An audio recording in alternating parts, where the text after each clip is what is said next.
From AfterBuzz TV's Chief Operating Officer Phil Svitek comes a weekly digital series that shares his insights, concepts, and findings from years of learning and mentorship. Welcome to Phil Svitek Podcast. Welcome to the show, and thanks for joining me. My name is Phil Svitek, and I'm honored you're here. Having been AfterBuzz TV's Chief Operating Officer since inception back in 2011, I've come to realize firsthand the importance mental fortitude has in achieving creative endeavors. That's precisely the lessons I want to share with you to make your journey a little bit easier.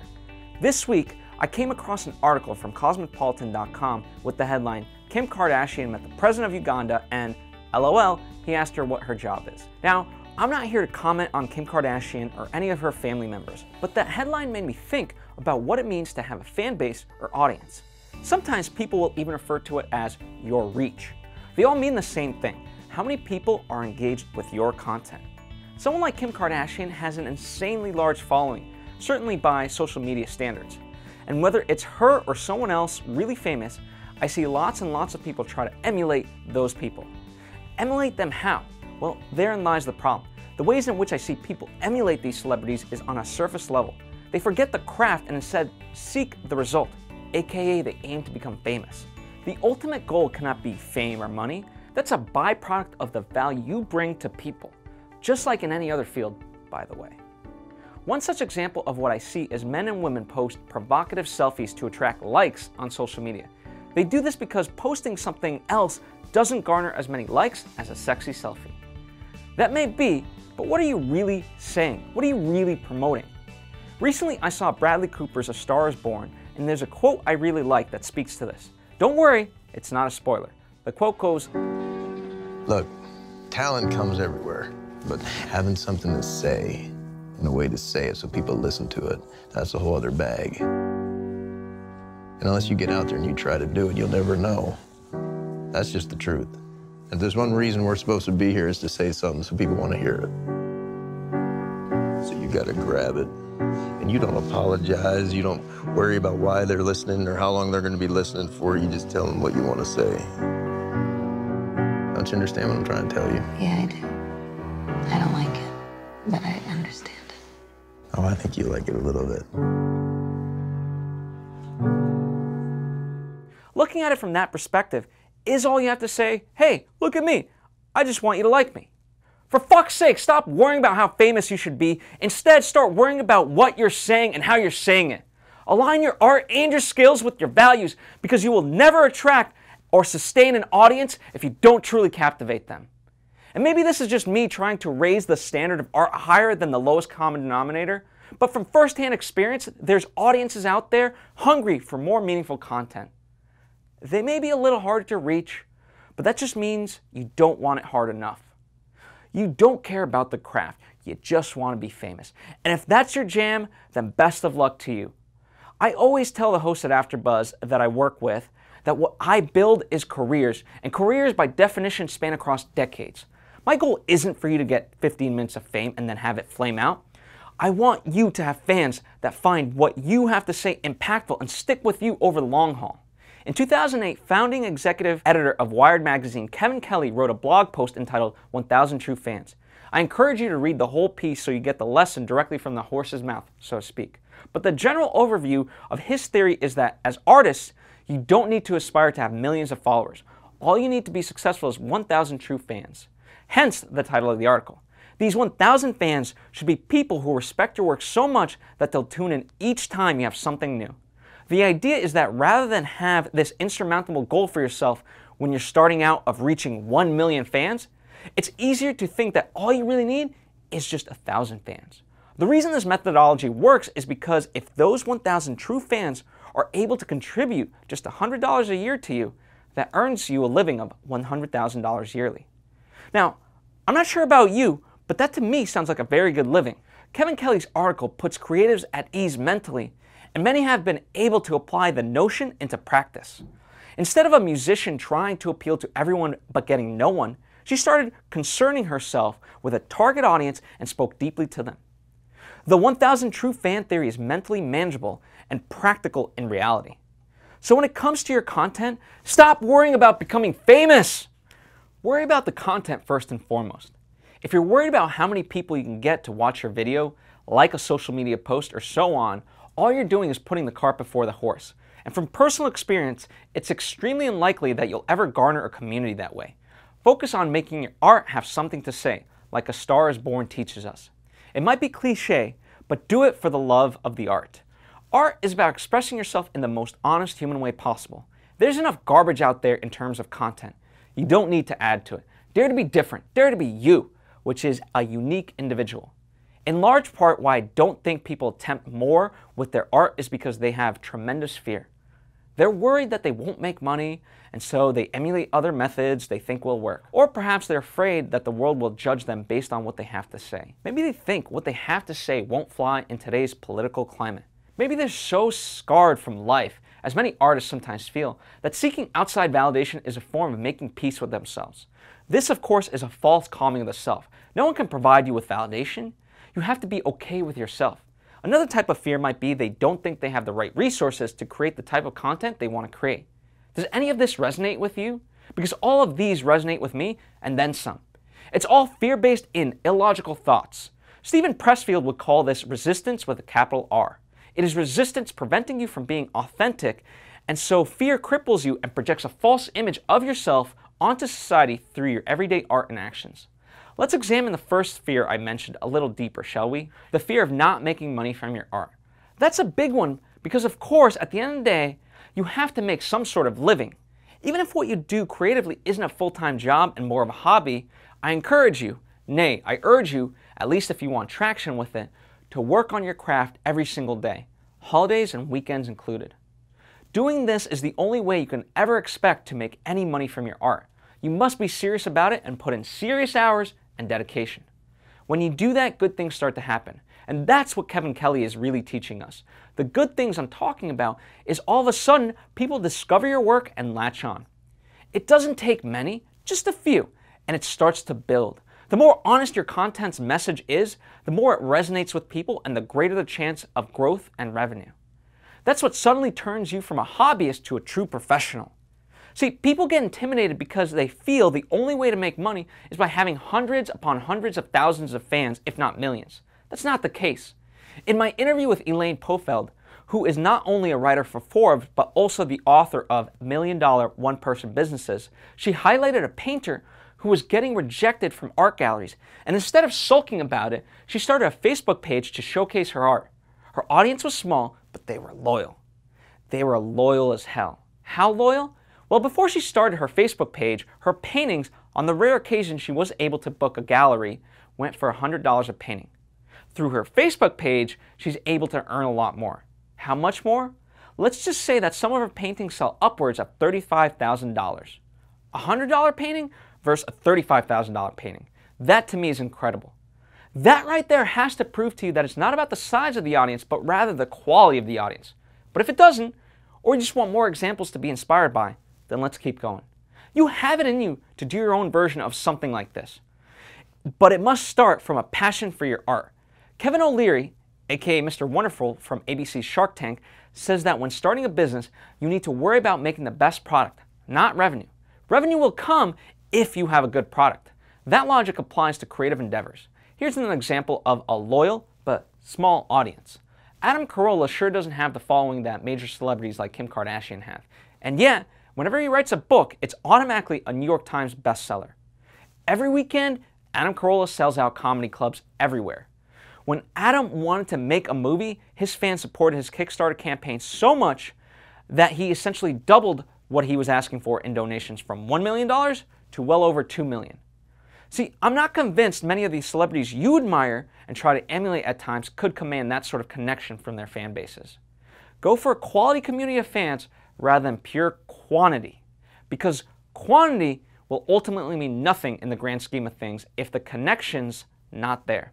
Having 1,000 true fans is what makes today's day and age so exciting. In years past, the barrier to entry to access fans was extremely limited to the masses. Now, with social media platforms and the internet in general, any artist has access to anyone in the world. But don't make it just anyone, make it someone. Make it special to that person. That's another thing I work on with AfterBuzz hosts, this idea of building a community.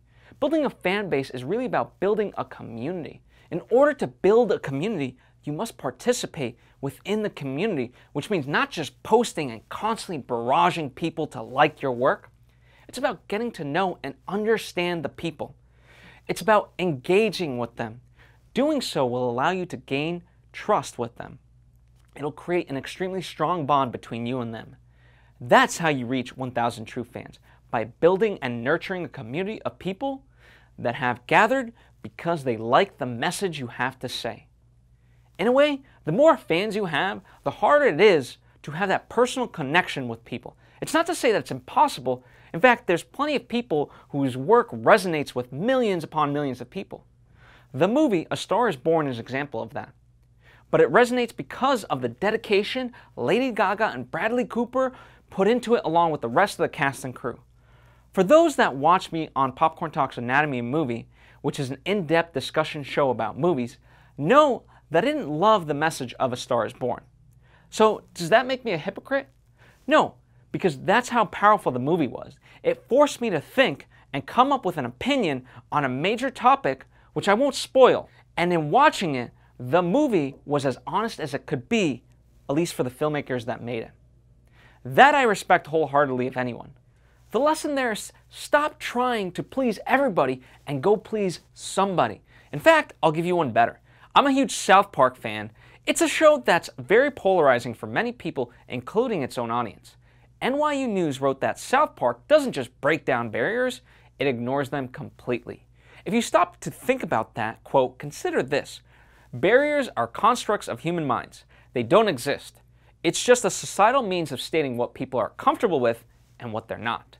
Because South Park is unconcerned with barriers, in a sense it's saying South Park is not concerned who it offends and therefore who its audience is. You would think that by doing that, it would have no audience because it pissed off everyone. And yet, because of the show's unapologetic brashness, the show resonates equally as strong with the left as it does with the right political parties in the US. Talk about the irony of ironies. South Park, whether you love it or hate it, has an extremely loyal audience. Matt Stone and Trey Parker, the creators, don't live in fear of being criticized. They go for it every week and deliver the best show that they can. You too can stop living in fear, and when you do, your art can connect with people and eventually earn you a living. To do that, you have to dare to be different. Speak honestly. Let me give you an example of content that I see people create in hopes of attracting an audience, and that is shoulder content. What is shoulder content? It's content that discusses other content. For example, my Anatomy of a Movie show is shoulder content. We ride on the shoulders of popular movies because in order to watch our show, you must have knowledge of that particular movie. It's not standalone content. All of AfterBuzz TV is shoulder content because our after shows are talking about TV fans' favorite TV series. Like with anything, there can be good shoulder content and bad shoulder content. The distinction is how we as AfterBuzz TV go about it. We didn't do it from a place of saying this is low-hanging fruit. We started AfterBuzz TV from a place of seeing that there was no place out there talking about our favorite shows. Let's say like Breaking Bad. Shows like that needed to be processed because of how deep and rich they were. And so we said if no one else is doing it, then we'll do it. And it truly was just the act of wanting to get together with our friends and discuss the shows that we absolutely loved. In essence, it was poker night for us. Well, apparently it resonated with people so much that it snowballed into this massive beast it is today, with 6 studios, hundreds of hosts, along with hundreds of weekly after shows that engage millions of fans worldwide. I say this because I see others out there see success such as this and immediately jump on the bandwagon thinking they can achieve the same success. They can't if they don't do it earnestly. I think the thing we all have to realize is audiences are smart. They can sniff something out if it's disingenuous. In fact, so much so that Anna Kendrick, who starred in A Simple Favor as a mommy blogger, found through her research into the role that the most successful mommy vlogs were the ones that were the least produced. So, does this mean audiences don't want visually pleasing content? Do they just want gritty and raw? No. What it says to me, if you examine it further, is that the mommy vlogs that were highly produced cared about style and not substance.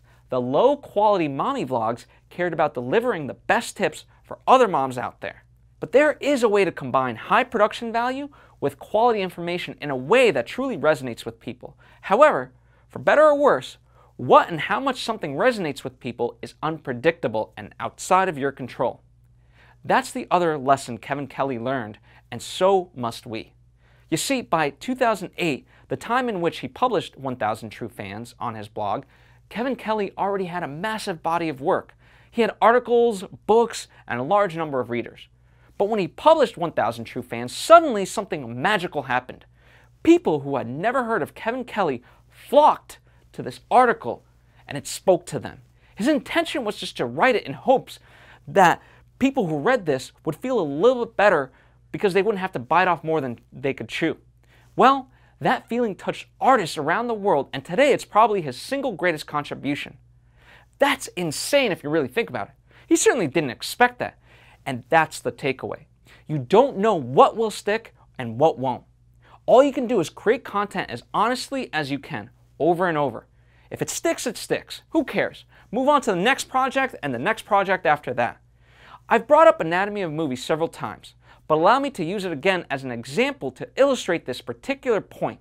In the past, I used to be so sure of which movies we covered would get the most views. A few times I was right, but many times I was completely wrong. If you search through our archive, there's episodes we did that have 500,000 views. Now that to me is incredible that something I did would have 500,000 views.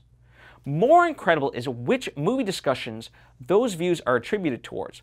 For example, never in my wildest dreams did I think Tarzan, a movie I did enjoy but most people never seen, would get 500,000 views from our discussion of it. And there's plenty of other examples of movies we covered that I have the same feeling about. Conversely, there's movies I thought for sure would be hits for us and they just weren't. These things are unpredictable, so stop trying to predict them.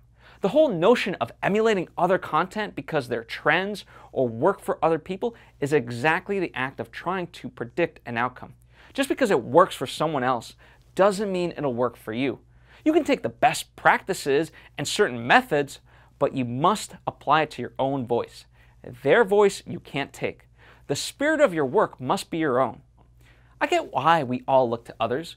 We try to measure our success by comparing it to someone else's. This stems from that dreaded F word, fear. You don't trust your own work enough, and so you look to others to see if it's on par with theirs. Stop doing this. Be like the tortoise from Aesop's The Tortoise and the Hare fable. Slow and steady wins the race. Remember when I said that my hope for artists is to build themselves a career? Remember I said that? Well, that's what makes a career. Slow and steady. Unwavering passion towards your creative goals. Others may seemingly achieve their goals faster. That may be, but remember there's more to it than you might see. The ones that achieve greatness and are able to maintain it are doing so because it's a way of life for them. The others, meaning the ones who achieve lightning in a bottle fame, fizzle out quickly. I can sit here all day and give you examples of those types of people, but I won't because ultimately it doesn't benefit you or me. Learn from others, but don't become jealous. There's a spot for you and an audience out there waiting for what you have to say. The daily creative process is the only roadmap you have for finding them. In history, there have been artists who weren't recognized for their genius until later in life. Picasso is one such example. Then there's artists who weren't acknowledged until way past their deaths. You may look at this as a sad fact of life, but I actually look at it as inspiring. The way I look at it is that they were able to live through their art and be happy no matter what. I'm sure they struggle like everyone else does in life with their problems, especially with finances. But in the grand scheme of things, they survived life and their contributions live well beyond. They're able to affect, touch, and perhaps even inspire people across time. That is the true gift of art, not how many likes you can receive on social media posts. Put blinders on and push forward. Stop worrying what people think. Here's another way to view it.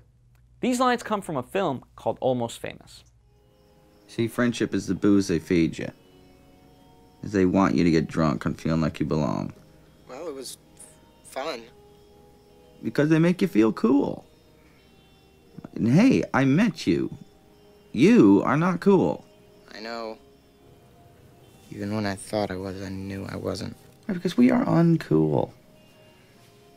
You know, while women will always be a problem for guys like us, most of the great art in the world is about that very problem. Good-looking people, they got no spine.